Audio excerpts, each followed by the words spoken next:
You got yourself a 1960 Impala Bel Air Biscayne? Well, I'm going to show you how to do an installation on that hard to fit, hard to find corner wing molding. You know, that little tiny piece that has a specialty clip that you're like, what am I supposed to do? Or how do I install this thing? I don't even have it. Well, we started reproducing it, and I'm going to show you a little quick tip video here on how to do the installation. And stick around because we also have clips for the entire wing molding. The long quarter, you know, that has that insert, the metal insert where the studs are usually gone and everything. Well, we're going to be making another video on that as well, so you want to stick around, and I'll tell you a little bit more about that. Let's go ahead and get started on this installation, and let's go. All right, so here is our tools and everything that we're going to need to install our molding here on the corner of this 1960. And now you'll notice this is a beautiful specimen. I had to tape it together. Someone hacked the heck out of this thing, but this will work. So we're going to show you how to do the installation here on the corner. And so I wanted to show you here all the items that you're going to need. You got a 3/8. I'm putting it here on the screwdriver there because I'm going to need to reach in order to install here into that hole. And then of course our specialty clip here, which is going to be installed in here. All you need is a Phillips head screwdriver for that portion. So I'm going to go ahead and flip this around, and we're going to go ahead and get started. What we're going to do is we're going to start off getting this specialty clip here, and there's going to be a difference between the left and the right, and that's going to be this platform here that you see. This is going to be on the top, and of course it's going to be pointing out. So we stick this in here, and then with the screw that's provided, go ahead and install that on that lip there.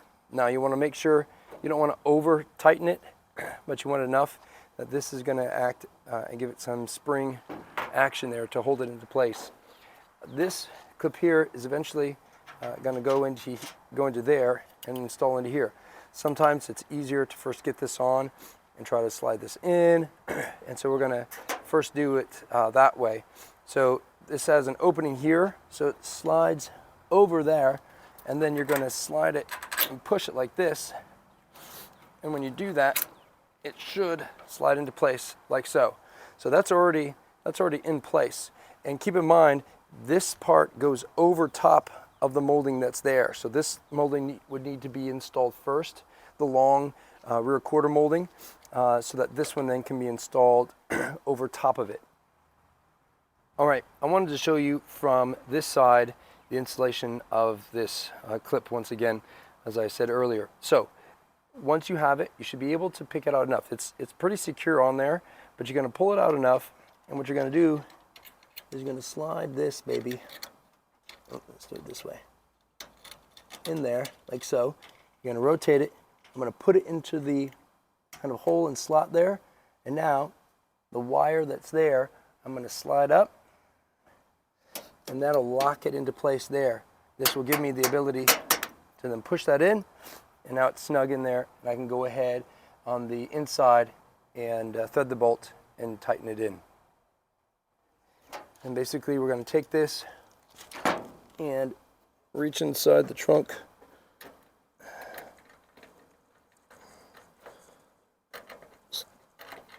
start the threading,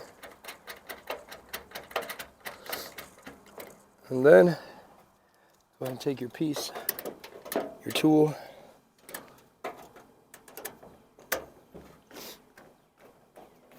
and you can go ahead and finish installing it there.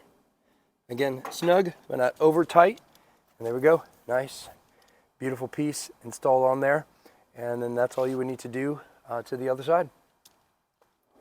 Well, I hope this video has been helpful for you as you are installing your corner fin molding, and I'll put together another video. We've got actually clips for the entire side of the wing molding, the long quarter and the door, and it's a specialty clip, and I'm going to show you how to do the installation. You will need to actually remove the backing plate that's on those moldings that GM installed with it, and then once you've got that removed, then you can go ahead and use these specialty clips to be able to install that whole thing, because we have found that a lot of our customers, those pins are usually rotted out and gone. And so we want to make sure that you guys are able to do an installation so that you make your 1960 Impala Bel Air complete. So stick around for that video. If you liked it, please subscribe. Let me know what else I can do to do some how-to videos for you as you're working on your classic Chevy dream car.